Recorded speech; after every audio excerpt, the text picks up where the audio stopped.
డెమోండి Colony part 2. Hi friends, welcome to our channel Picture Talks review on Demonte Colony part 2 vengeance of the unholy. రివ్యూలోకి వెళ్ళిపోయే ముందు ఒక చిన్న విషయం ఏంటంటే, కొత్త వాళ్ళు మన ఛానల్ చూస్తుంటే మన ఛానల్ సబ్స్క్రైబ్ చేసుకోండి. అలాగే పక్కనే ఉన్న బెల్ ఐకాన్ ధ్యాన్ లో పెట్టుకోండి. మేము ఫర్దర్ గా మూవీ రివ్యూస్, మూవీ టాపిక్స్ గురించి ఏదైనా వీడియో చేసినప్పుడు మీకు నోటిఫికేషన్ వస్తుంది. ఇక ఏమాత్రం లేట్ చేయకుండా రివ్యూలోకి వెళ్ళిపోయినట్లయితే, ఈ movie horror with drama back drop ఉండే ఒక మూవీ అనమాట.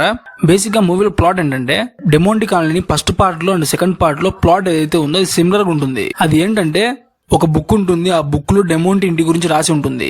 ఆ ఇంటికి వెళ్ళిన వాళ్ళకి ఒక చైన్ దొరుకుతుంది. ఒకవేళ ఆ చైన్ ని ఎవరన్నా అక్కడ వెళ్ళిన వారు తీసుకుని వస్తే, డెమోంటి అనే ఆత్మ వచ్చి ఆ చైన్ తీసుకుని వచ్చిన వాళ్ళని చంపేస్తుంది.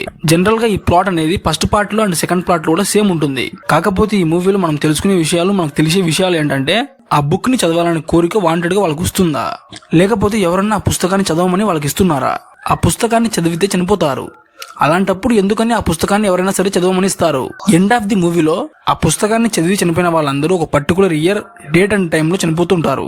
ఎగ్జాక్ట్ గా అదే డేట్ కి, అదే మంత్ కి ఎలా చనిపోతుంటారు. కొన్ని సంవత్సరాల తర్వాత మళ్ళీ తిరిగి ఆ రోజు రానే వస్తుంది. కనీసం ఈసారన్నా హీరో హీరోయిన్ ఎవరన్నా చనిపోకుండా ఆపుతారా, ఆపలేరా?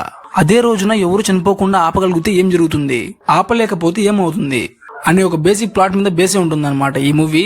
ఇక మూవీ గురించి మాట్లాడుకున్నట్లయితే, అబో average movie, definitely one time watchable movie అయితే చాలా బాగుంటుంది. 2 hours 20 minutes అన్ టైమ్ తో మూవీ ఉంటుంది. 2 hours 20 minutes లో ఎక్కడ కూడా స్లోగా వెళ్తుంది, లాగ్ అవుతుంది అనే ఫీలింగ్ అయితే రాలేదు. బేసిక్ గా మూవీ చాలా ఇంట్రెస్ట్ గా ఉంటుంది. అండ్ మూవీ చూసేటప్పుడు నెక్స్ట్ టైం జరుగుతుందని క్యూరియాసిటీ కూడా వస్తుంది బేసిక్ గా. అండ్ మూవీలో సస్పెన్స్ ఉంటుంది. సస్పెన్స్ మాత్రం వేరే లెవెల్ అనిపించింది నాకైతే. జనరల్ గా ఈ మూవీ కొన్ని ప్రశ్నలతో స్టార్ట్ అయ్యి కొన్ని ప్రశ్నలతో ఎండ్ అవుతుంది. ఒకవేళ ఈ మూవీ మీకు బాగా అర్థం కావాలంటే ఫస్ట్ పార్ట్ చూడండి. ఫస్ట్ పార్ట్ చూసి ఈ మూవీ చూసే వాళ్ళకైతే చాలా బాగా నచ్చుతుంది ఈ మూవీ. ఒకవేళ మీకు ఈ మూవీలో ఏదైనా డౌట్స్ ఉన్నా సరే, ఫస్ట్ పార్ట్ చూసి ఈ మూవీ చూసే వాళ్ళకు డౌట్స్ అన్ని క్లారిఫై అవుతాయి. మూవీ హర్రర్ బ్యాక్ డ్రాప్ లో ఉన్నప్పటికీ మరీ భయం కలిగించే సీన్స్ అయితే మూవీలో ఉండవు. ఖచ్చితంగా ఈ మూవీని చూడాలనుకున్న వాళ్ళు థియేటర్కి వెళ్ళి మూవీని చూడండి. థియేటర్ ఎక్స్పీరియన్స్ మాత్రం చాలా బాగుంటుంది. అండ్ ఈ movie me friends and families తో చూడొచ్చు అంటే డెఫినెట్ గా చూడొచ్చు. మూవీలో అడల్ట్ కంటెంట్, అడల్ట్ సీన్స్ అయితే ఏమి ఉండవు. ఓవరాల్ గా ఒక మాటలు మూవీ గురించి చెప్పాలంటే, అబో average movie, definitely one time watchable. నాకైతే మూవీ చాలా బాగా నచ్చింది. మీరు ఎవరన్నా మూవీ చూసింటే మూవీ అంతా కామెంట్ చేయండి. అండ్ నేను ఈ మూవీకి ఇచ్చే రేటింగ్ ఏంటంటే 5/3.0. మరో కొత్త మూవీ రివ్యూతో మళ్ళీ కలుద్దాం. అందరూ లవ్ యూ ఆల్, బాయ్. మీకు ఈ వీడియో ఇన్ఫర్మేటివ్ గా అనిపిస్తే ఈ వీడియో లైక్ అండ్ షేర్ చేసి మన ఛానల్ సబ్స్క్రైబ్ చేసుకోండి.